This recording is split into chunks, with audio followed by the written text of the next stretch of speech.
세 번째 살인 파트 1 살인의 온도.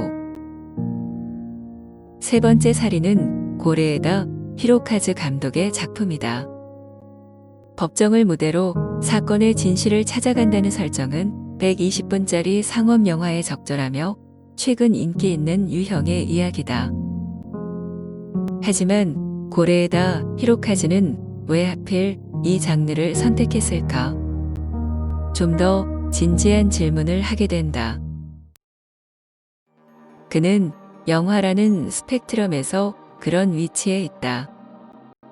이번 영화에서는 특히 히로카즈가 영화라는 실존적 매체를 탐구하고 있다는 인상을 받는다. 우리는 이야기를 통해 세계를 이해한다. 이야기를 한다는 것은 어쩌면 실존적 행위일지도 모른다. 이해와 소통이 가능한 인과율에 따라 최근 세계의 언어로 세상을 규명하는 일이니 말이다.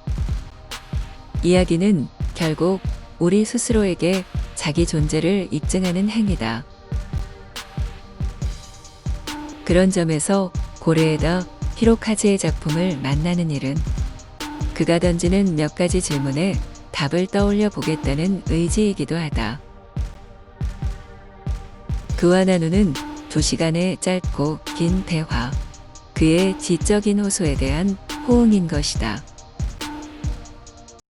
영화의 줄거리는 시게모리가 미스미를 변호하고 최후의 판결을 받는 것으로 간단하다. 반면 주인공인 미스미와 시게모리는 특별한 관계가 있다.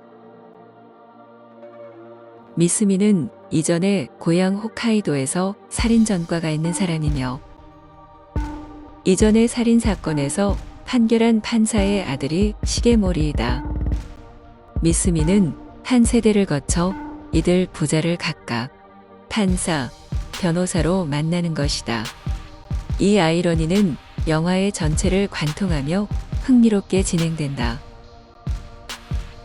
영화는 대담하게도 살인범의 살인 현장을 관객에게 목격시키며 시작한다. 살해당한 피해자는 수변의 수풀에서 스패너에 뒤통수를 맞고 쓰러진다. 여러 차례 가격당한 피해자의 시신은 어둠 속에서 불태워진다. 온도를 가늠할 수 없는 살인자의 얼굴, 어두운 밤. 살해 현장과 그 뒤에 도심 풍경 사이로 지나가는 교각 위의 전철. 그 미끈한 모양과 철제 진동 소리가 마치 범죄 현장과 빛나는 도심이라는 두 공간 사이에 장막을 치는 듯하다. 이것은 마치 답을 미리 주고 문제를 풀게 하는 것이나 다름없다. 전형적인 이야기 구조를 벗어난 오프닝 덕분에 만회하기 힘든 불안한 출발점에서 영화가 시작하게 됐다. 이야기는 이미 시작됐고 이 불안정한 지점을 시게모리가 이어받는다. 관객은 이제 시게모리가 해답을 찾는 과정을 채점하게 된다. 시게모리가 사건을 맡으며 충격적인 첫 장면의 열기는 금세 식는다. 냉정한 베테랑 법률가의 시선으로 사건은 새로운 물살을 탄다. 시게모리는 감형을 위한 전략적 요소를 빠르게 훑어나간다. 시게모리는 두 가지 어려움에 직면한다. 미스미의 기억이 정확하지 않아 계속 말이 바뀌는 데다가 미스미가 이미 검찰 조사에서 살인을 자백한 것이다. 시게모리는 판을 뒤집을 단서가 필요하다. 그는 재판 전략상 유리한 새로운 증거를 찾아 미스미의 인생을 맴돌고 영화는 미스미를 향한 의심의 시선을 흔들어댄다. 파트 2 통제되지 않는 세계의 얼굴, 세계의 심연. 영화는 의도적으로 드라마적 요소나 심파적 요소를 정면에 드러내는 것을 피하고 있다. 이 건조한 공간만큼의 거리는 사유를 유도한다. 흥미로운 점은 이 심적 거리 위에서 영화가 정서적 서브텍스트 속으로 우리를 끌어가는 모습이다. 시계몰이는 변호를 준비하다가 딸의 갑작스러운 연락을 받고 사고를 수습하러 간다. 사춘기 소녀의 위약과 거짓말. 그것을 뚫고 툭 튀어나오는 돌발적인 진심 사이에서 우리는 인간의 복잡한 성격에 대해 상기하게 된다. 별거 중이었던 시계몰이와 딸은 오래간만에 마주보고 앉게 된다. 둘의 사이에는 어떤 장벽도 없지만 어떤 질문이나 응시가 오가도 서로의 진실을 알 수 없다. 살인범과 변호인보다는 아버지와 딸의 정서와 심리가 훨씬 이해하기 쉽다. 그리고 이 정서적, 심리적 삶의 태도는 곧 신념을 결정하는데 주요한 작용을 한다. 우선 감정이 있고 그 다음 생각이 있는 것이다. 이야기는 인물들의 심연으로 들어갈수록 인간적이고도 비인간적인 단짠 정서 층위를 발견하게 하고 이는 미묘한 감정으로 또 예리한 사유로 연결된다. 인간이란 이렇게 간단치 않은 존재인 것이다. 진실 따위는 중요하지 않고 재판 전략상 필요한 요소를 찾겠다는 시계몰이의 건조한 시선의 밑에서 매스컴은 피해자 아내와 피의자 간 내연 관계에 대한 의심을 폭로한다. 이는 영화 세계 내부의 욕망이기도 하다. 원한으로 인한 살인이 사소한 이유로 저지른 살인보다 참작을 받아 낮은 형량을 받게 된다는 전제에 따르면 살인의 의도를 이해할 수 있다면 덜 끔찍하겠지.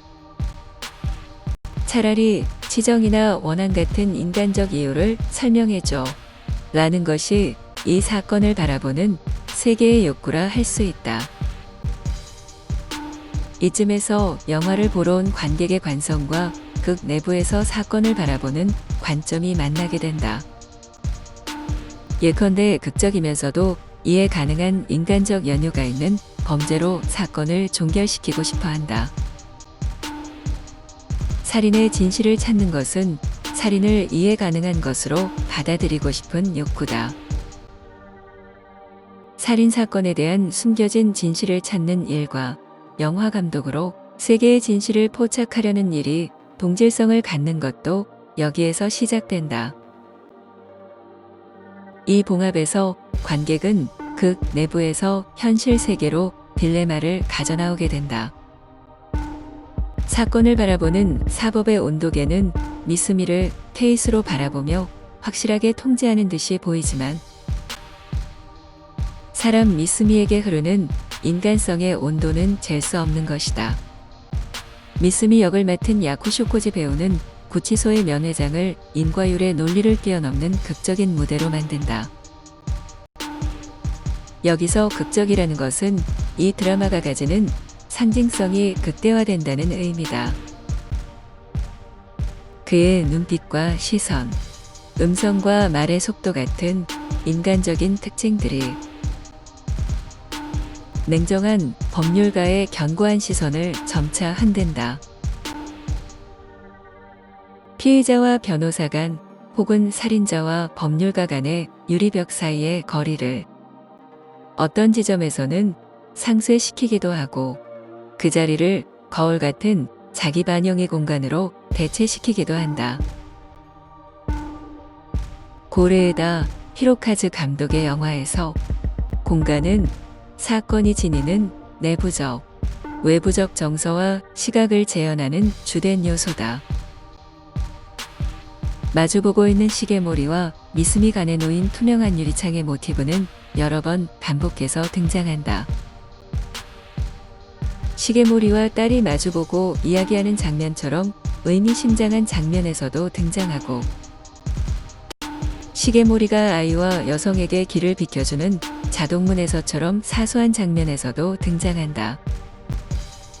이 유리창은 투명하고 차가운 성질로 상대를 직관하지 못하게 하고 때로는 투명한 프레임으로 보이지 않는 성벽 같은 역할을 하기도 한다. 기하학적 구도와 자연이라는 공간의 대비는 직선적 구도와 원형 곡선의 구도로 대비되기도 한다. 도심을 가로지르는 전철이 주는 운동성과 눈비의 운동성 또한 대비되는 시각적 요소로 반복적인 모티브다. 이런 영화 문법은 감독이 주로 사용해왔던 문법이기도 하다. 이 문법은 이번 영화에서 세계와 동시에 세계를 바라보는 우리의 시각으로 중첩돼 새로운 의미망을 만들어낸다. 하지만 영화는 제도에 대한 혹은 도시라는 공간이 함의하는 문명 세계가 지키고 통제하는 투명한 자동문에 대한 사유의 창을 열어놓는다. 영화는 사형 제도에 대해서는 큰 주의를 기울여 말하지 않는다. 이 영화는 자칫 단순하고 건조하게 느껴질 수 있다. 하지만 영화에 감독의 전략들이 숨어 있어서 관객이 느끼는 궁금함과 긴장감을 통해 관객에게 몇 가지 질문을 던진다.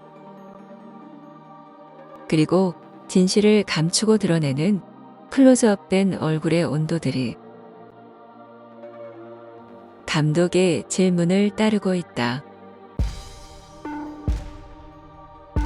영화는 사법의 온도를 통해 살인의 온도, 생명의 온도, 그리고 삶과 죽음의 온도를 추적한다.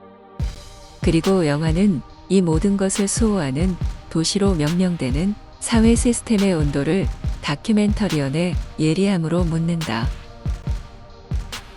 영화에서는 두 번째 살인까지만 등장한다. 세 번째 살인이라는 제목을 우리는 어떻게 받아들여야 하는 걸까?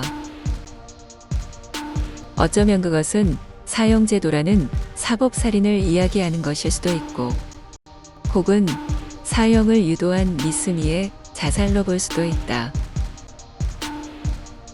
커다란 세 장에 살았던 6마리의 새 중 몇 번째 새가 미스미일까?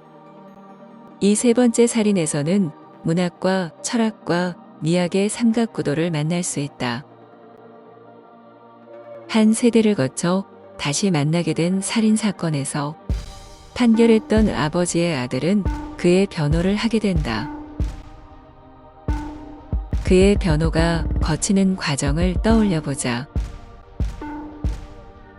합리적 또는 냉소적인 시각에서 벗어나